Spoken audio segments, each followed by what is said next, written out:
এক লোক স্বপ্নে দেখছে তাকে বাঘ তাড়াচ্ছে, বাঘের তাড়া খাইয়া দৌড়াতে দৌড়াতে সে গাছের মাথায় গিয়ে উঠেছে। গাছের মাথায় উঠে একটা ডাল ধরে ঝুলে পড়েছে। এমন সময় সে লক্ষ্য করলো বাঘটা এসে গাছের গোড়ায় দাঁড়ায় আছে। ডালটা যে নিচে ঝুলে পড়েছে তার নিচে দেখছে বিরাট কুয়া, সেই কুয়ার ভিতরে বড় এক অজগর হা করে আছে। এমন সময় কানে কুটকাট করে আওয়াজ আসে। কিসের আওয়াজ? তাকিয়ে দেখে যে ডালটা তার অবলম্বন, সেই ডালের গোড়া একটা সাদা ইঁদুর আর একটা কালো ইঁদুর ডালের গোড়াটা কেটে দিচ্ছে। কোন বিপদটা খুব কম না বেশি? জনমের বিপদ না?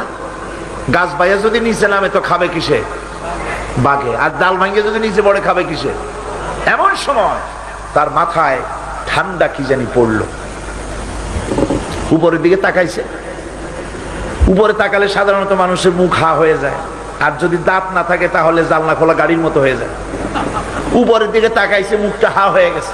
আর অমনি উপরে ছিল মধুর চাক, সেখান থেকে ফোটা ফোটা মধু পড়তেছিল, সে মধু চাটতেছে। এমন সময় তার ঘুম ভেঙে গেল।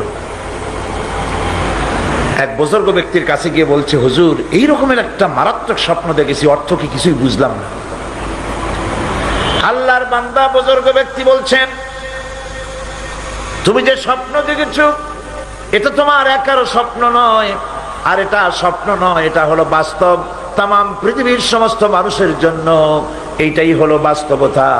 তোমার পেছনে যে বাঘ দৌড়াচ্ছিল এটা বাঘ নয়, এটা হচ্ছে হযরতে আজরাইল আলাইহিস সালাম।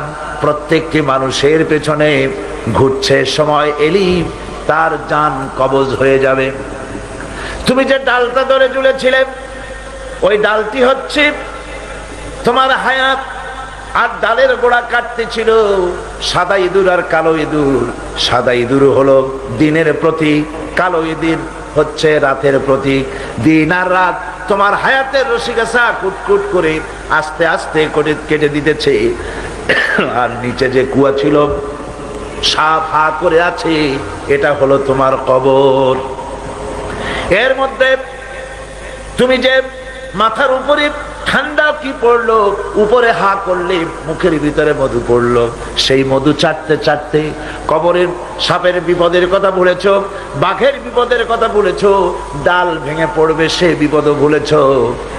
এই মধু হচ্ছে তোমার সুন্দরী স্ত্রী, এই মধু হলো দুনিয়া, এই মধু গাড়ি, এই মধু বাড়ি, এই মধু ক্ষমতা, এই মধু প্রতিপত্তি, এই মধু হচ্ছে তোমার ব্যবসা বাণিজ্য।